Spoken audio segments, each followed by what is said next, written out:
Hello, dear listener. Welcome back to episode 6 of Comusicianpod. Episode 6, mate. Buzzing. And I say welcome back to the episode. This is the first welcome, don't worry. With me, Fitz, the comedian. And myself, Sam, the musician. Yes, ish. This is Comusicianpod, the podcast where a comedian tries to learn about music and a musician tries to learn about comedy, I guess. Yeah, because we unfortunately have got ourselves in the trap of we've got to do a gig each. You're going to be doing a music gig and I'm going to be doing a comedy set. And I'm absolutely buzzing for it, mate, because today's episode is kind of your first steps into your comedy journey, isn't it? Yeah, my intro into comedy. Yeah. And quite what I'm doing with myself when I talk about it. Yeah, I've got no idea really what I'm doing, so well, the beauty, this should be quite insightful. Exactly. The beauty of it is you've got A, loads of time to learn, and B, no pressure. You know, it's not like I'm going to tell you some stuff today and you're going to have to do a set at the end. You will get some homework though, just FYI. Oh, good. But yeah, so welcome to the episode, ladies and gents. It's lovely to be with you again. I'm really looking forward to this episode, mate. And I think before we crack on with that, how's your week been? How are you?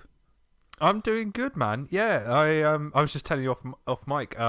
So Mum went out because, as they know, I'm living back with Mum for a while. Mum went out and bought some paint and said, "Oh, you know what? Should we kind of team up and paint the hallway?" Like, yeah, that's absolutely fine. That sounds really good. 10 minutes in, I think she lasted, and then sat down, went to the garden and just chilled out. Sounds like my kind of decorating.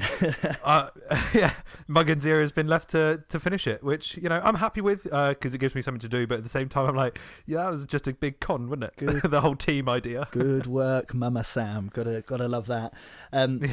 Holy sugar snaps, mate. Speaking of mums, that is the weirdest thing ever. I've just got a text from my mum saying, have you just listened to your the first episode of your podcast? Wow. Oh, good. 5 episodes in. Five episodes in, yeah, brilliant. I painstakingly took her through on speakerphone the how to set up a podcast and how to get my podcast. We are, without a shadow of a doubt, by the way, the first podcast she's ever listened to, so that's quite cool, isn't it? Oh, that's good. Yeah, I mean, it does mean that kind of any feedback we can just ignore. The other thing, though, we've been in lockdown for 3 weeks, 4 weeks, and she's now just started to listen to it. Yeah, but initially, she won't mind me saying this, I'm sure. Initially, when I said, "Have you listened to the podcast yet?" She went, "No, I haven't got around to watching it." But nope, that's not how it works, mother. Nothing to watch. So we've overcome a couple of hurdles, but that's good. She's described it as not too shabby as well, which is better than the review she gave when she first came to watch me do stand-up. So that's a good start, mate. A good start. I'm happy. Well, welcome. What was your mum called? Well, Debbie, or Debs, as she's known Debs, by my friends. Welcome to the family, Debs. Well, that is a very odd thing for you to say, but I love it nonetheless. Welcome to everyone, all mums and dads and children and everyone. All are welcome here. We've also had one or two other bits of correspondence, which I thought I'd share quickly, if I may. Yeah, please do. We had a load of love for the Cut Capers from our kind of spotlight last week. We did. I got a few messages about those guys. Nice. And yeah, a lot of people are loving it. And what did you think? I thought they were great. I did exactly what we said, actually, and I went straight to the garden in the sunshine with a beer and just chuck them on the headphones. And yeah, I kind of melted away for an hour or two. It was great. They're pretty cool, man. In fact, they're very cool. So good. Well, thank you to everyone who's got in touch to share their love for that. We also had I had an interesting message from a friend of mine. So you'll recall the first gigs episode that we did, and obviously you'll record it. You will recall it. You were there, my friend. But you'll recall that I mentioned that my first gig was Incubus. Now, there's been an update. So my friend Alex, who was one of the cooler kids that I went with, one of the bigger boys, he thinks that gig would have been in 2004. So what that means is that actually my first gig is most likely to have been Glastonbury Festival. So my timescales were quite a way out. We'll blame a what's the polite way of, we'll blame an interesting youth on my memory loss. But yeah, so effectively I was wrong, and the first live gig I ever went to, I just bossed it and went to Glastonbury Festival for a week. Amazing. That's a big one. It is a big one, yeah. So I know for 100% certainty that Coldplay were one of the headliners, which is cool.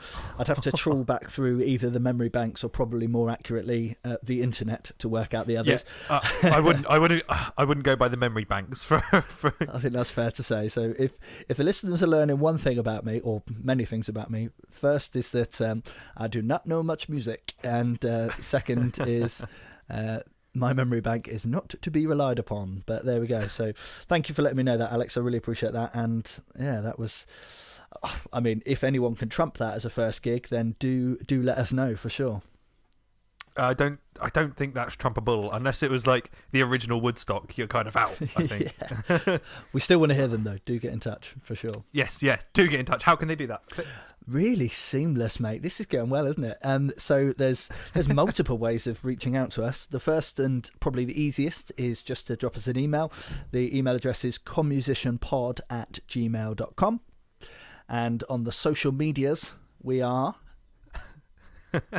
at comusicianpod. Sorry, I was just I was admiring how proud of yourself you looked when you called that out. I was hoping that the kind of subtle pause would mean that you'd jump in, but yeah, you were too busy admiring me, and I was too busy laughing at you. I don't blame laughing, you. I think. Well, that is a good start. So with all that in mind, this episode is, I think this is going to be a real banger. We had obviously a real in-depth look at music last week, and this week is going to be your introduction to the world of comedy, my friends. So let's crack on with the pod, I reckon. Yeah, let's crack on, but make sure everybody who's listening, you stick around till the end, because we will have our kind of spotlight. And this week, I think we're going to go with some kind of comedy spotlights. We are indeed, absolutely. So shining a spotlight on those acts who we think deserve a little bit of recognition. Cool. Yep. Enjoy the episode. See you in a bit. Enjoy, everybody. So I've got some questions that I'd love to ask you, and I think that's the way I'd kind of like this episode to work. Is to begin with, I just need to ask some questions because I've got a lot of things rattling around in my head about how this works and how I'm going to get into it. First and foremost is how do you choose what kind of comedy you're into? Because like I love I kind of look at the guys like Tim Vine and his prop comedy, and I think it's great. But then I also know that I could have quite a few good stories from my experience. But then I also love one-liners, so I'm all over the place with kind of what I want to do. Where do you begin? What would you? I mean, the other option is as well. You know, I know how to play a guitar, so I could become a comusician. Yeah. But where do I start, man? How do I know what I want to do? I mean, first of all, lots of questions for the start of the pod, so thanks for that. I mean, I guess your main question there was how do you kind of decide what comedy you're going to do? Is that right? Yeah.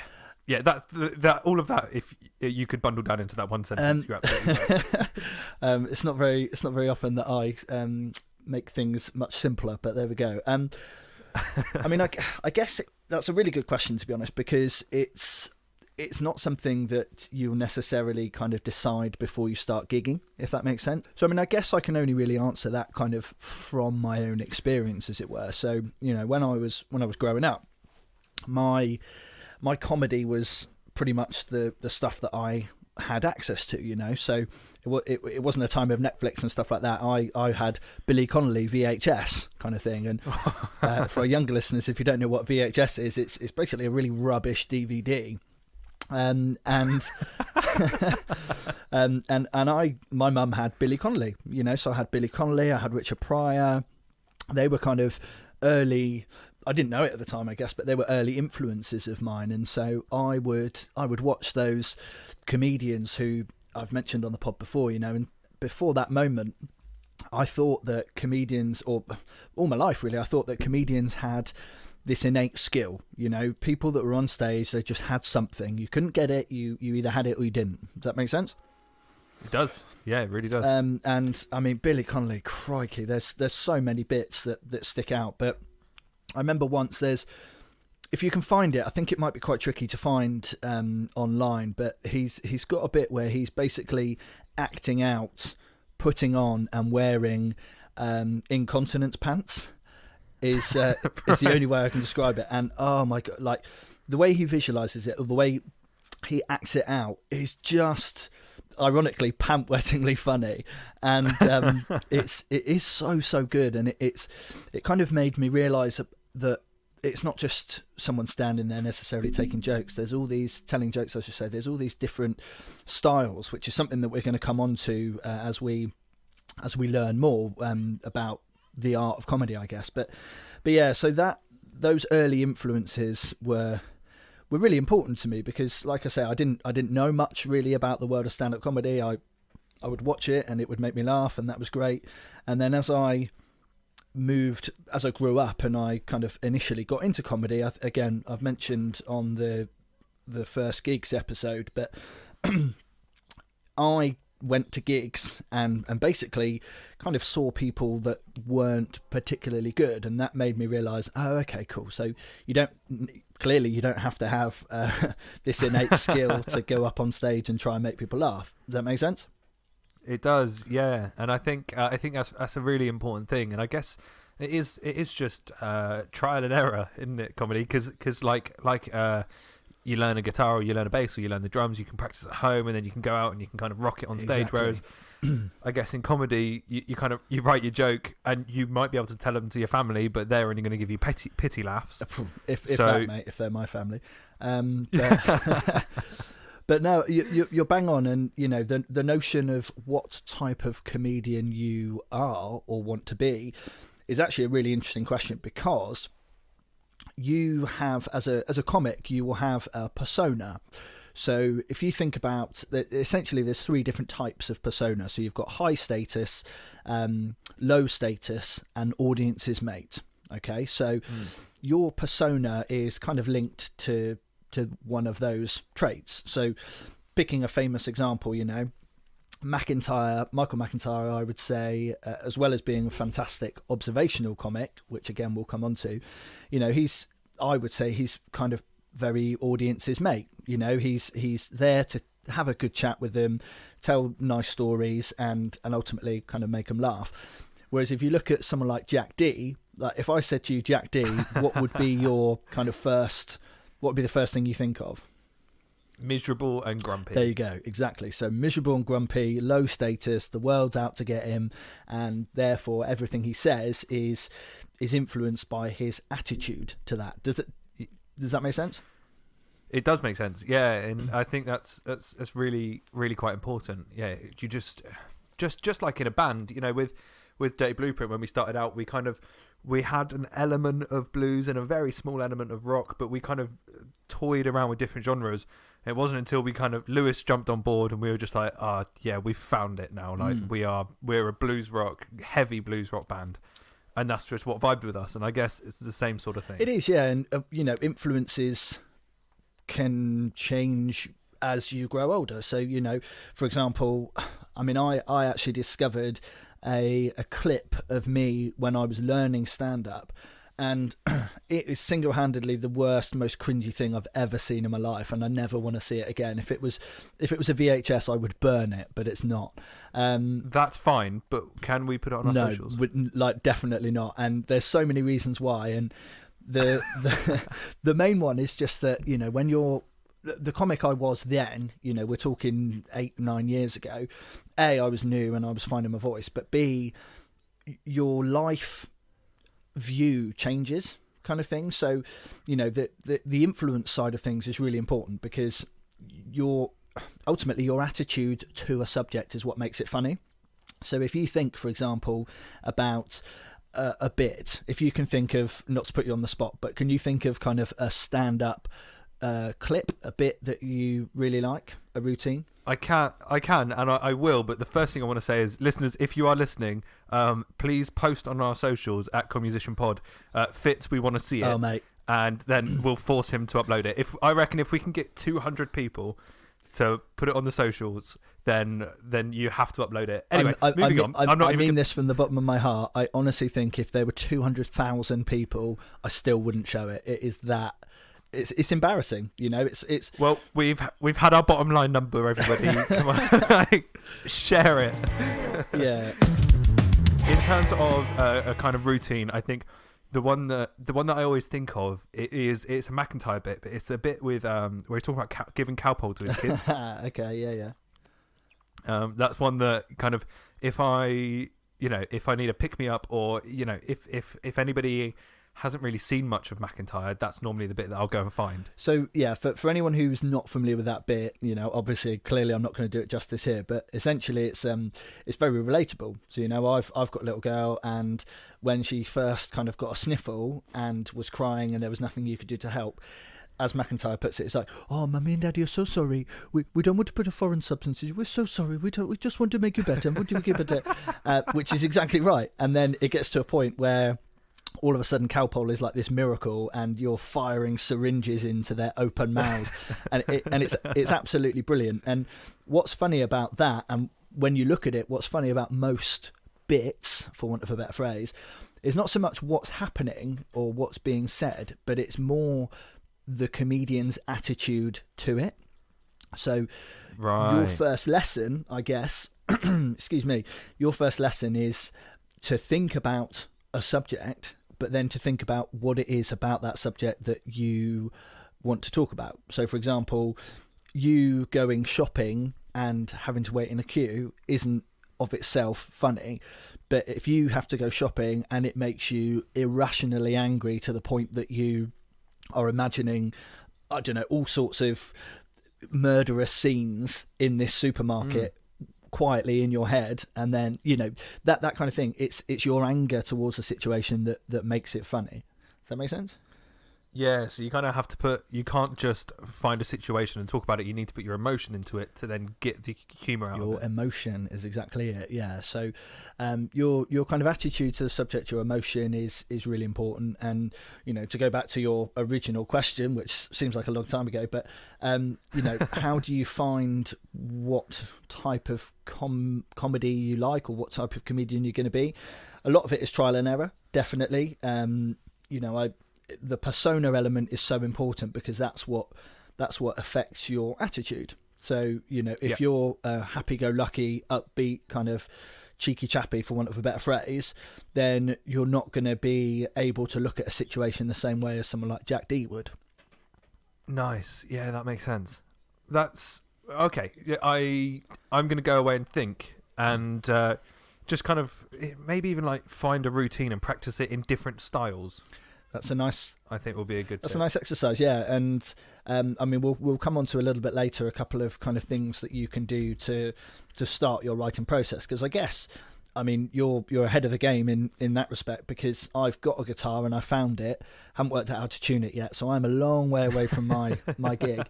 But we can talk a little bit about how you can start that process, and yeah, that's a really good way of looking at it, is kind of different angles that you can take. Nice. So next question, straight on to the next question. You're a good interviewer, by the way, mate. That's my feedback so far. If obviously my first comedy gig is going to be a strange one. Not many people's first comedy gig will come out of a podcast and will be doing a live show of the podcast. Very true.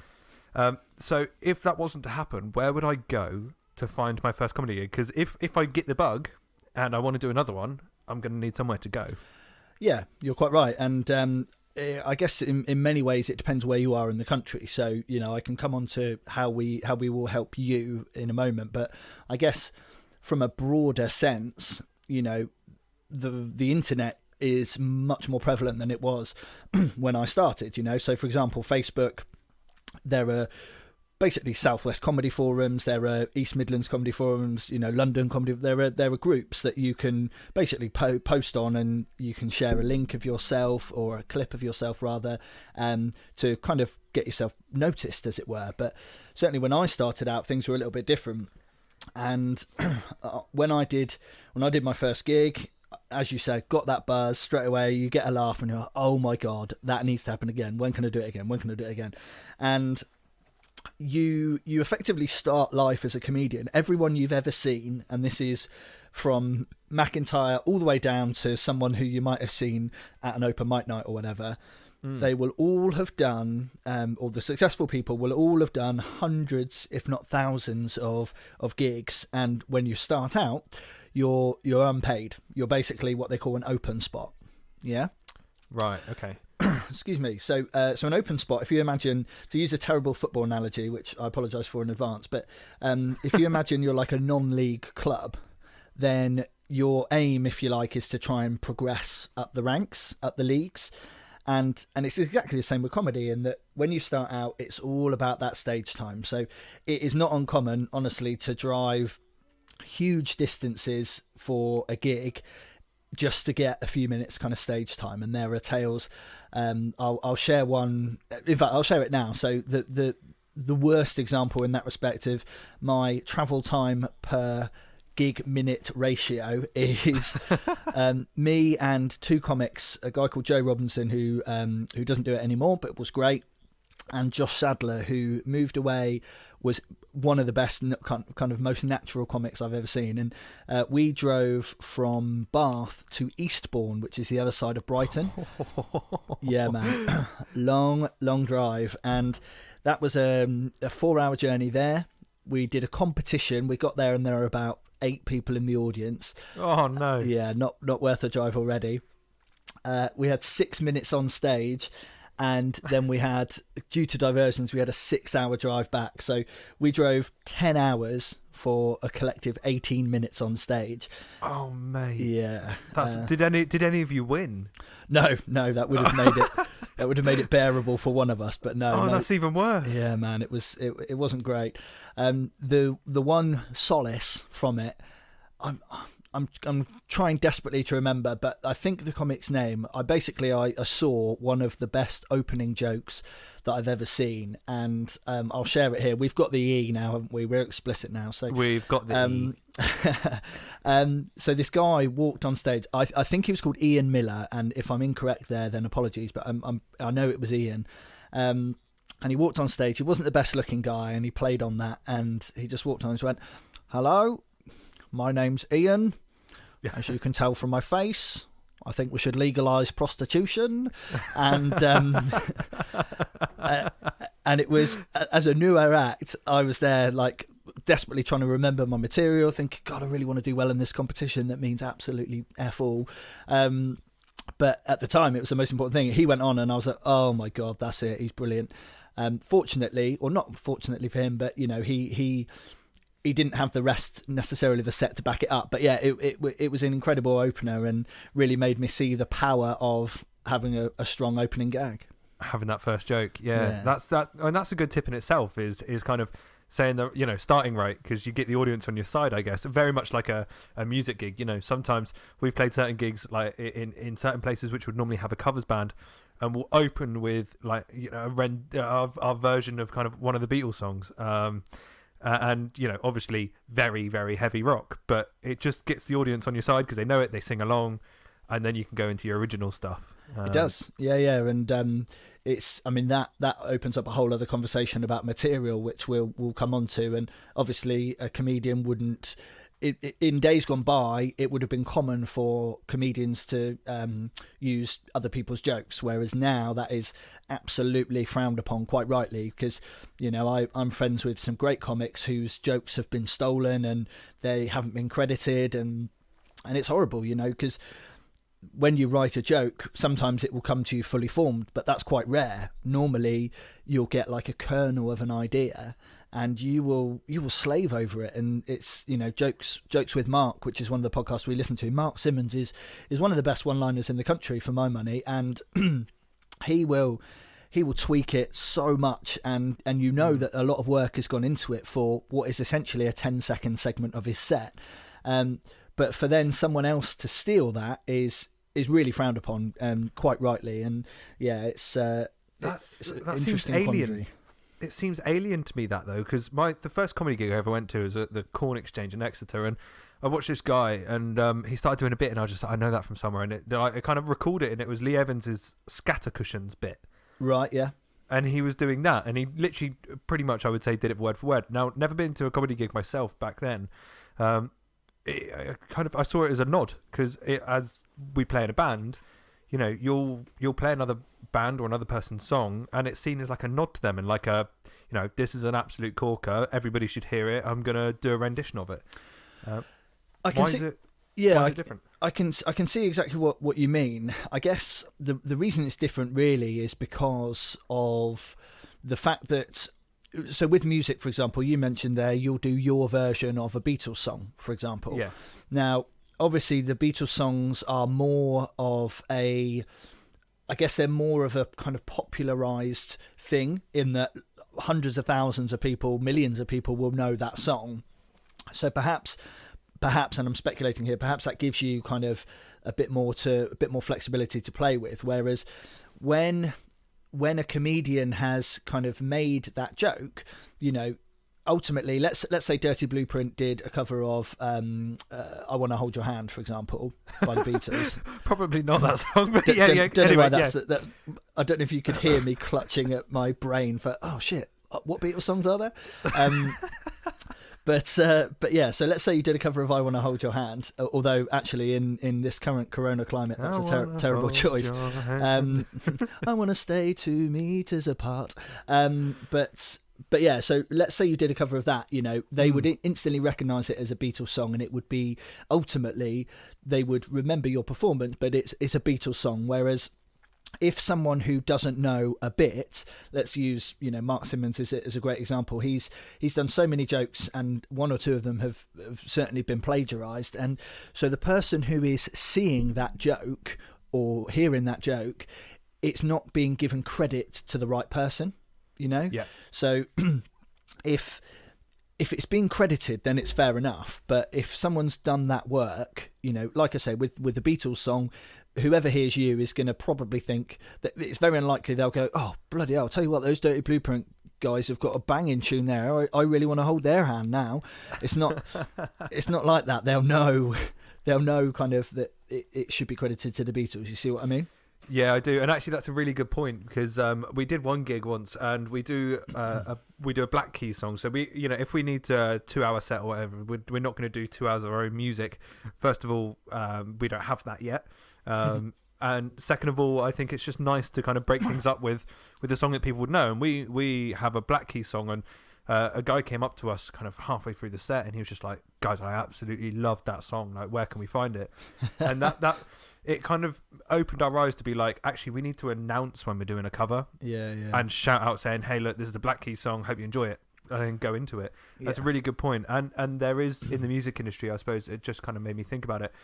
So that you have to kind of write down what songs on it's called PRS, of what songs you've played, live or not. And you get money for that. You get money for playing your own songs live. But also, if we do a cover of I Want to Hold Your Hands by the Beatles, then they would get the royalties for that. Yeah. So they get the recognition. That makes sense. And I mean, again, sorry, I've probably taken your question on quite a kind of long-winded tangent, but in terms of kind of how you would go about getting those gigs, you know, for me at least, it was a case of just trying to speak to as many people as possible. So I would go to gigs, I would try and find the promoter at the end of the night, and I would say, hey, love the show, what do I have to do to kind of come and have a go? And because you're starting out initially, you know, you're doing these open spots, which means that it's free. So you, from a promoter's point of view, they don't have to pay you, and you get the chance to go on stage, which is all you want. You just want to go on stage. And I was very lucky because quite early on in my career, I met a chap called Jeff Whiting. So Jeff runs an independent booker, basically. He's a comedy promoter called Mirth Control. Okay. And Mirth Control run hundreds of, or certainly over 100 gigs in different venues. And he has got a real reputation for helping people on their journey. So, for example, he would run pro gigs. So you've got a pro compare, pro opener, perhaps two open spots in the middle, so to supplement the bill, no charge for the promoter and experience for them, and then a pro headliner. Yeah. Now, Jeff has, I know for a fact, worked with some of the biggest names kind of in comedy, and most comedians from the UK circuit that you will have heard of will have done a gig for Jeff at some point. It's just a fact of life. Jimmy Carr, for example, Jeff gave Jimmy Carr his first ever paid gig. I wonder if Jimmy claimed his taxes. Yes, mate. That is very good. Oh, Samwise Turner, you're having a tick on my imaginary box there, mate. That is good. Podcast bell should play there. Oh, very nice. Yeah, I don't know the answer. I mean, probably not. Let's face it. But yeah, so Jeff gave me my first paid gig as well. There, the similarities with Jimmy Carr end. But yeah, so it's from a person point of view, from a comedian point of view, it's literally just so important to get that stage time. So, you'll look at forums, you'll look at other acts, you'll ask other acts where to go. And as I say, it depends where you are in the country. So London, for example, there's loads and loads of gigs. Not all of them are great. So you've just got to kind of try it. You can get kind of tryout spots at the bigger venues. So we mentioned the Gong Show, the King Gong Show on an early episode. The whole point of doing that and going through that bear pit is to hopefully impress the people that need to be impressed enough to then to progress up their ladder, so to go from a nobody, as it were, to being noticed. And it's all about just getting out there, trying as hard as you can, and gigging as much as possible, really. Nice. That's I like that, and I kind of that answers one of my other questions, which is kind of how do you get paid, where do you get paid, and also I guess Jeff is essentially like a label for the music industry where they'll kind of reach out to you. Would Jeff have do you have to apply to Jeff to help you, or? Yeah, really good question. So, I mean, Jeff is one of many promoters. Let's kind of make that clear. But yeah, so certainly with Jeff and other people like that, the way that you would, I guess, try and attract their interest is by getting in touch and just saying, hey, this is me. I've been going for XYZ. Would love a opportunity. And as much as anything, having now experienced that from the other side, because I run gigs and I get lots of requests from established acts and newer acts looking for spots. And honestly, the most important thing is kind of how you come across, really. So someone who just sends you a message, or give us a gig, it's like real life. You're not gonna be particularly warm to helping someone like that. Whereas if you've got someone who is polite and they get in touch with a nicely worded email, or they try and contact you and just say, look, sorry to disturb you, but I understand that you booked these gigs. What would I have to do to kind of get on them? It's being nice is always the way to kind of proceed. And another comic who's based down our neck of the woods in the southwest, a brilliant comic called Tom Glover, he put out a post a little while, probably a couple of years ago now, the way time flies, but it was along the lines of, so unfair that all these guys who are constantly working really hard seem to be the ones getting all these opportunities, like tongue in cheek, because the harder you work, the more likely you are to succeed, and yeah, so there's lots of comics on the circuit who have got really good reputations for being really hard workers. I guess I've got just 1/2 other questions, just to kind of, there's been a lot of information shared and I'm struggling, so my next 2 questions are kind of both in the same kind of vein, which are, what comedians have kept you inspired, and why have you stuck with it? Because it seems like one of those things that, it would be easy to not stick with it. The money doesn't sound like it comes in very readily. Those sorts of things. So yeah, for sure. And I mean, very much a two-parter there. So yeah, you're right. The money doesn't necessarily happen for a little while. You do have to really earn your stripes, and as you progress up that ladder, the more you do it, the better you get generally, and the more you impress people, and then you can start to develop a reputation. Comedy promoters talk to each other, so some people, it might be a few months before they get a paid gig. Some people it might be a couple of years. It really varies, and it depends on how hard you work, how funny you are as a comic, and all of those kind of different factors. But do you consider it more of a hobby than you do like a job or need to get paid sort of thing? So that's, again, obviously it will differ comic to comic, but if you're a full-time comic, then that's your job. You're a full-time comic. Of course. It is your job, and if you get offered, this is an extreme example, but it's happened to me. If you get offered 50 quid to go to Newcastle on a Tuesday night, when you're starting out, you'll take that because 50 quid is really helpful towards your expenses. But ultimately, and I've done that. I've driven that far for a gig for that amount of money, and it's great because you crave that stage time and you want it, and people look at you like my mates. When I said, "Oh, I can't come out to the pub, I'm going to Newcastle," they're like, "Oh right, yeah, a gig, yeah." It's like, "Oh cool, you must be getting paid loads for that," and I'm like, yeah, nothing to worry about. But they'd look at you like you're bonkers because you are, doing that amount of work and that amount of travelling for effectively a few laughs. It is bonkers, and I understand that, but what keeps you going is the fact that you're getting those laughs, and every gig, doesn't matter whether it's in a theatre with 100, 500 people, whatever, or a room above a pub with, I've done gigs in so many weird places, which again is an episode all of its own. But if you go there and you don't know anyone and you get the whole room laughing at you, and you come off stage and someone says, "That was really good, that was, mate. You're really funny. Where do I find more of you?" kind of thing.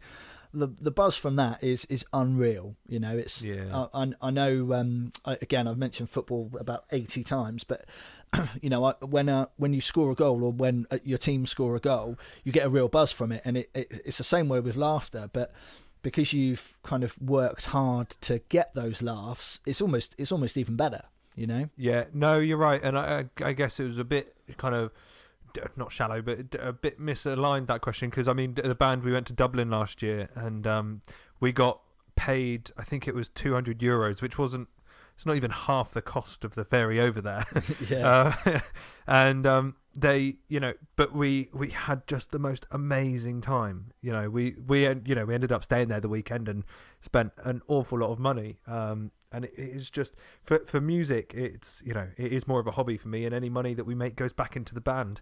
So I guess my question really was just, is it more of a hobby? Is it something that you would learn to love? Like, I don't earn any money from surfing, but I love going surfing. That's a similar sort of thing.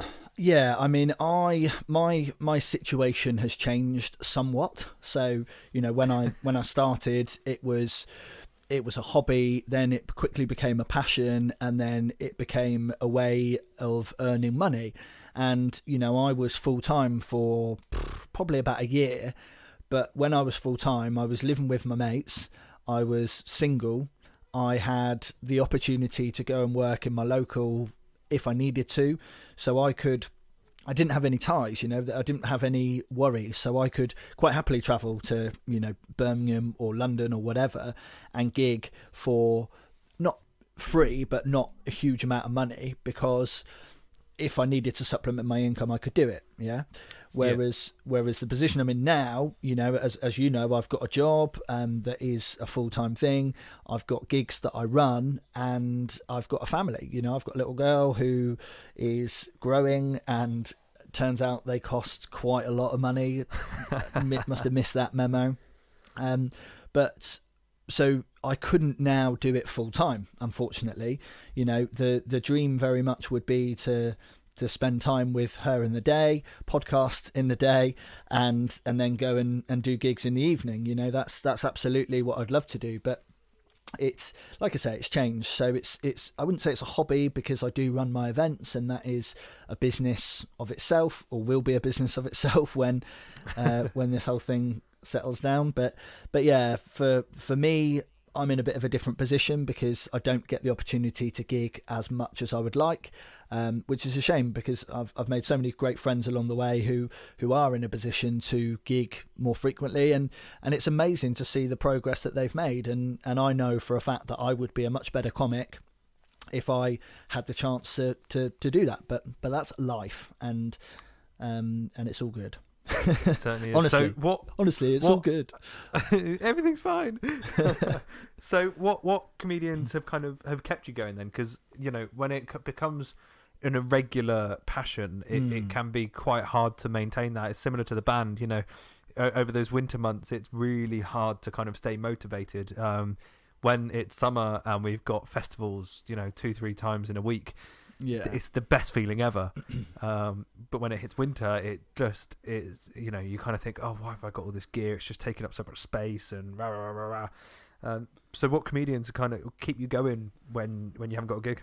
Yeah, that's a really great shout. I mean, it's kind of changed a little bit over the years, really. And I mean, I'm influenced by everyone. So I'll watch from sitcoms and Bottom and The Office and even Dad's Army when I was kind of growing up.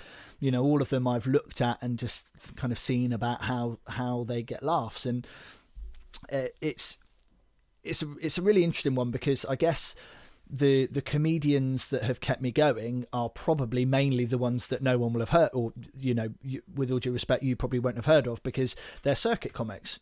So friends of mine that I've made along the way who are doing really, really well, and on the occasions that either I book them or we happen to be on the same gig, that's amazing, and that really, really does kind of keep me going, and it's great to hear those people and see those people doing so well, and we will share them with the audience, the listeners, as the podcast progresses. We're going to have lots of guests on over the coming months and years and whatnot.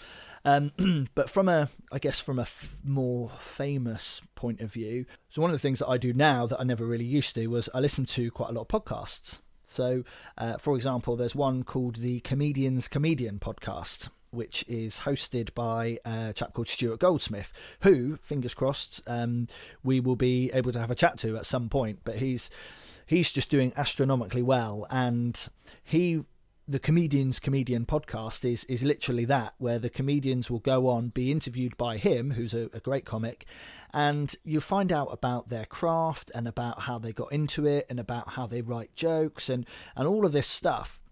So there's over 300 episodes, so it would be impossible to kind of name drop all of my favourites, but ones that stick to my mind, Sarah Millican. She did an absolutely brilliant one very early on, actually, I think, if memory serves. You've got Mike Gunn. Are you familiar with Mike Gunn? I am familiar with Mike Gunn. Yeah, I enjoy him very much. So Mike Gunn is absolutely brilliant, and he's one of the acts that I love working with and love booking, and I can't wait for comedy to come back so that I can book people like this. James Acaster, his was a really good episode, and he's got to be up there with one of my favourite comics, I would say, for sure. His Netflix special Repertoire is so good. Yeah, it really is. And also the Gary Delaney one. Gary Delaney also was on the Jokes with Mark podcast, and he's a proper joke purist. He's so good, and I envy people like him and Mark Simmons as well. I put in a similar vein, and one of the things that happens, again, another tangent, my apologies, but one of the things that happens quite a lot when you're a comedian, and people find out you're a comedian, they'll go, "Oh, tell us a joke, mate. Tell us a joke." And for some reason, I don't know what it is. It's probably because I don't do it as much as I should. But when that happens, I've got quite a few jokes that I've kind of come up with, or that I know, or worst case scenario, I could think of a joke like a man walks into a bar kind of thing. Yeah. But whenever anyone says, "Oh, you're a comedian, are you? Tell us a joke, mate," my brain just goes to melted brie. It's honestly just I can't think of anything at all, and it's really weird because normally I'm quite a confident person, but yeah, so that very much is what keeps me going, I guess. And more than the famous people, you know, who have been very good. I've been really, really fortunate over the years to share the stage with lots of these people. I've gigged with Gary Delaney, I've gigged with Mike Gunn, not Sarah Millican or James Acaster, but are you familiar with Stuart Francis? No. Oh wow, no, okay. I don't think I am. So speaking of joke writers, you know, Stuart Francis is a Canadian one-liner comic. I suspect as soon as you saw him, you would recognise him. He's been on all sorts, Mock the Week, Live at the Apollo and stuff like that. And he did a gig at Comedia in Bath, and I supported him, which was incredible, you know, to be able to go up there and do my stuff in front of loads of, like a sellout room for him. And he afterwards was kind enough to say that he thought I'd been brilliant, and that was amazing. And you know, I'm in no way in the league of people. There are so many people out there that I could mention and want to mention, but I literally wouldn't know where to begin. There's so many great acts on the circuit, and I'm not pretending to kind of be anything that I'm not. You know, I'm not a full-time comic, and I don't have that skill set. But yeah, it's, again, roundabout way of answering the question is that there are loads and loads of different people that influence me, and the laughs keep me going. That's cool. By the way, if you just cut the last 15 minutes and say, yeah, loads of people on the circuit that keep me going, and the laughs keep me going as well, then it'll be a much shorter podcast. It will. So you mentioned at the beginning that there's going to be some homework. I've been worried about that all episode. Nice. Nothing to worry about. So, so we've talked a little bit. I guess the pod so far has been more about my kind of journey into comedy and how I started. I guess how I was influenced, how I got into gigging and stuff like that. Yeah. Yeah, but I think that's really important for me to understand, because that's how every comedy starts, and a comedian starts, and I don't want to kind of, you know, I don't want to run before I can walk, if that makes sense. So I want to be able to understand everything before I get myself into it. Yeah, and you're right, you know, that's really important. And I mean, I guess the homework would be so far nothing major, but I'm going to have a chat with Mr. Goldsmith, and he's got a group on Facebook which is for the Comedian's Comedian, and we're going to get some links for you, or some bits from acts for you to have a look at. So that'll be your homework, which I'll share with you when we drop the pod. But in the meantime, I just want you to have a little think about how to get into writing, if that's okay. Yeah? Okay, yeah. So the first thing, and again, there's lots of different methods, but the first thing to do is essentially just start a note on your phone, comedy ideas, okay? Now, they don't have to be, and they won't be fully formed ideas or jokes. You might get the odd one, brilliant if you do, but that's not the point, okay? The point at the moment, all I want you to do is to just come up with, as you're walking around, or, you know, sorry, just realised as I said the words, as you're walking around, that you're in isolation for another 6 weeks. So as I walk to 3 meters of my bedroom. Yes. Thank you. Oh, idiot Fitz. Sorry. But nicely made me feel bad there. That's good work. But yeah, so essentially, as things occur to you, if you see something funny out the window, or you have like a funny conversation, or whatever it might be, just put that down in your comedy notes ideas. Okay.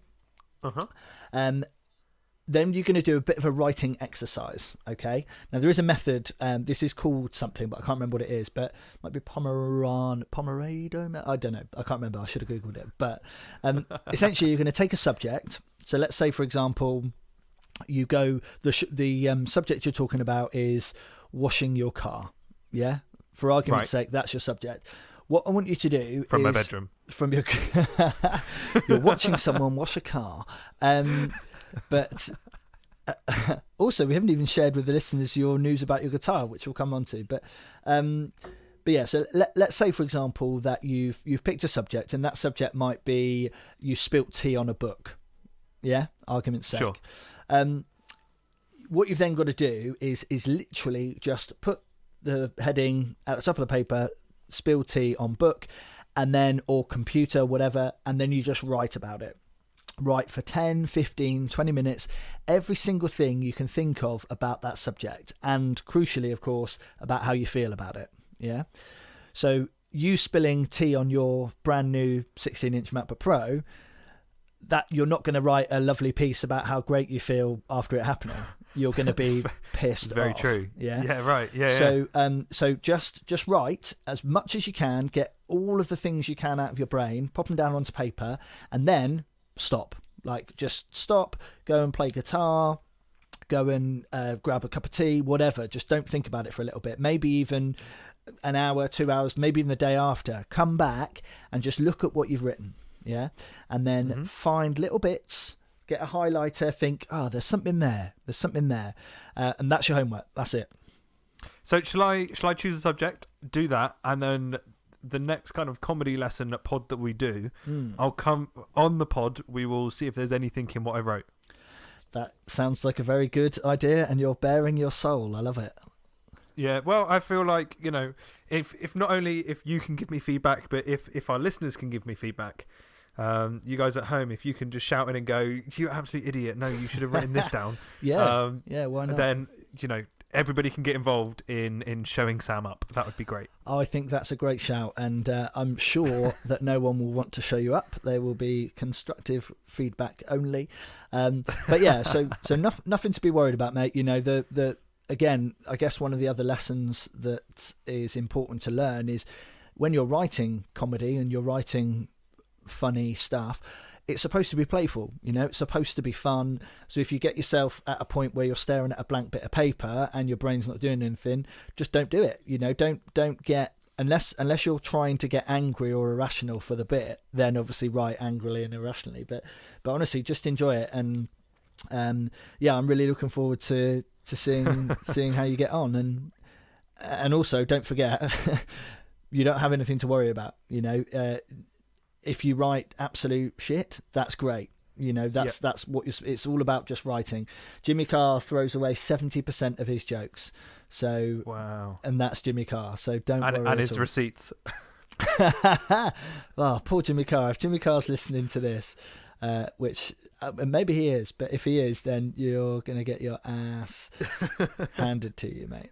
That's fine. That's fine. Yeah, that's fine. If great publicity for the pod, though. That's exactly what I was thinking. Yeah, we'll get in the papers. That's all we need. We will. Right, nice one. Well, thank you very much for today, mate. Thank you, and yeah, I think that was a lot of fun. And I hope it's helped a little bit. And yeah, we'll see how you get on. Well, yeah, we'll reconvene on this subject in a few weeks. We certainly will. Well, lovely. Thanks for your time, mate. Yeah, and to you. Cheers, buddy. Love you, bye. Love you, bye. That was fun. That was a good episode. I hope so, mate. I really enjoyed it. I'm very, very mindful of the fact that when we listen back, it will primarily be my voice. But I suppose that's kind of part and parcel of it, really, isn't it? Yeah, it is. Yeah, when, you know, there will be where I've got to teach you stuff about music, where I'm going to have to do most of the talking. So very, very similar. It's it was really interesting, slightly worrying with the homework, but it's fine. Everything is fine. Everything is fine. Yes. Yeah, like I say, mate, it genuinely is all supposed to be fun, and just enjoy it. Just have fun, and when we come back to this another point, you'll have some stuff and you'll be learning all the time, and that's good. I will, and that's what this pod's all about, is, you know, for me to learn. So if anybody out there's got any tips as well, then send us an email, comusicianpod@gmail.com. You know, their first comedy gig or anything like that they thought went really well, or rather, on the other hand, didn't go very well. What a lovely suggestion, though. That's. Do you know what, mate? That is good podcast hosting there. Very proud of you. Thank you very much. Thank you very much. So we need to do our spotlight of the week. We do. Before we go on to the spotlight, I want to shine a spotlight on you very quickly, mate. Because I don't think we've mentioned this, but you spoke to the listener a while ago about building your own guitar. Now, I did. Unless my eyes deceive me, can I see that little beauty behind you? You can, yes. Yeah, there it is. Amazing. There we go. Yeah. So many hours of hard work, but it was. You know what? I'm quite sad because I'm quite sad that the project's over. It was really, really fun to do. It's a bass that I like the old rock and roll kind of double basses, the big old things. I wanted to create a bass I wanted to create a bass that sounded like that, so it had that really kind of old school feel to it and the old school sound to it, and I've done that, and it's great, and it's, you know, like I say, I've put in a lot of time on it, and I've got it right, apart from the soldering, but that's a whole nother story, and I'm just going to take it to a shop and get a guy to do that. I can. So yeah, it was really, really good fun, but I'm just super sad because it's now over, and I've finding myself just watching TV again, so I need another project. So I think this homework will help. Nice. It certainly will. Yeah, that comedy pod episode might be like 4 hours long. So I'm right in thinking, you have to forgive my terminology, but it doesn't have any. There's no frets. Is it a fretless guitar? Is that right? It is a fretless bass. Yes. So it's it's like when you look at the kind of fretboard, which is where you would put your fingers, for you that don't know what you're talking about. It doesn't have any metal bars going along it. Okay. So you can. Yeah, like just like the old school double basses. So were you worried when you were making it, or was there no fret? If that was even close to my Jimmy Carr joke, then that would have been funny. You see me trying desperately to crowbar that in. Good. Yeah. Lovely stuff. Nice. Right. Well, let's shine our spotlight on someone who is absolutely deserving of it, and. Not that you aren't, mate, because I'm very proud of you. But we're going to shine a spotlight this week on a comedian.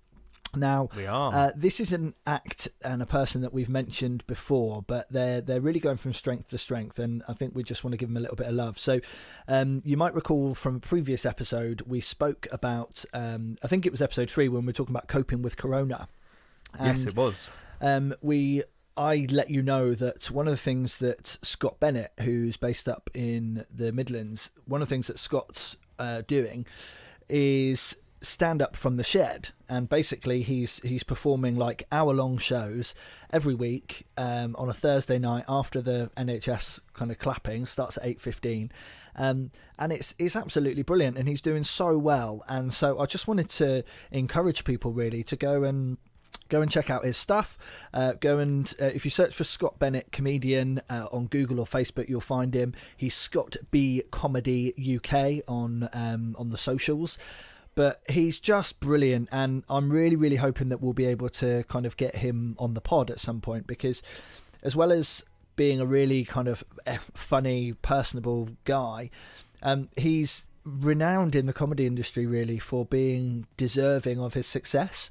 You know, you see him gig, and most acts will say that guy deserves his own kind of TV show, and hopefully he's on the way to that. He's starting to get a little bit more recognition now, and deservedly so. So yeah, big love to Scott Bennett, and it was his birthday recently, so happy birthday to you. But yeah, do go and check him out. As I say, Scott Bennett, Scott B Comedy UK. Go and watch some of his stuff, and if you're free on Thursday night, or you just want to go and look back, see what he's doing. He's doing stand-up from his blooming shed, and it's blooming great. And they are really funny as well. I tuned into one, and it was great. And like I remember you said when we introduced him on Coping with Corona about his wife, who's kind of sat there in the background, and you can just hear her laugh. Yes. And I tell you what, that added such a magical little bit to it. And, it really does. Yeah. And even me as a musician who's going to learn comedy, I found myself just sat there for the hour with a beer in hand, and it was such a nice way to chill out of an evening and kind of forget about everything that's going on around us. So go and check him out. So otherwise, thank you so much for listening again, ladies and gents. It's really, really lovely to be doing this, and we are already looking forward to seeing you next week, or you hearing us, I should say, next week.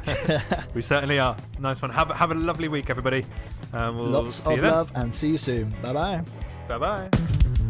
Thank you for listening to comusicianpod. Intro music was Gangster Life by Dirty Blueprint. This podcast was brought to you by Fitz and Sam. See you next week.